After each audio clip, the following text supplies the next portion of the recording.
Hello बच्चों, let's discuss the question. So the question says total electric flux leaving a spherical surface of radius 1 centimeter surrounding an electric dipole is A is q by epsilon, B is 0, third is 2q by epsilon and fourth is 8 pi square q by epsilon. तो सबसे पहले यहाँ पे देखते हैं हम की concept क्या यूज़ करने वाले हैं. ठीक है, तो की कॉन्सेप्ट की बात करें यहाँ पे, तो की कॉन्सेप्ट जो हम यहाँ पे यूज़ करेंगे दैट इज गॉसेस थ्योरम. ठीक है, तो हम लोग लिख सकते हैं कि अकॉर्डिंग टू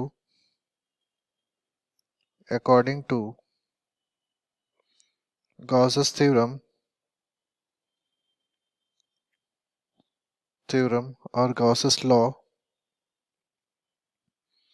हम लोग क्या बोल सकते हैं कि the flux inside, or we can write flux passing through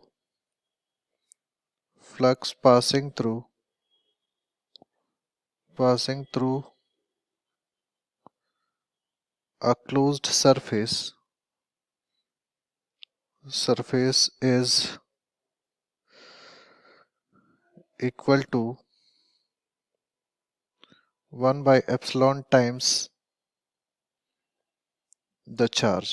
ठीक है, यहाँ से हम लोग क्या बोल सकते हैं कि जो फाई रहता है दिस इनक्लोज फ्लक्स जो रहता है this will be given by, हम लोग क्या बोल सकते हैं, this will be given by q divided by epsilon, और q जो रहता है वो that is nothing but charge enclosed. ठीक, नाउ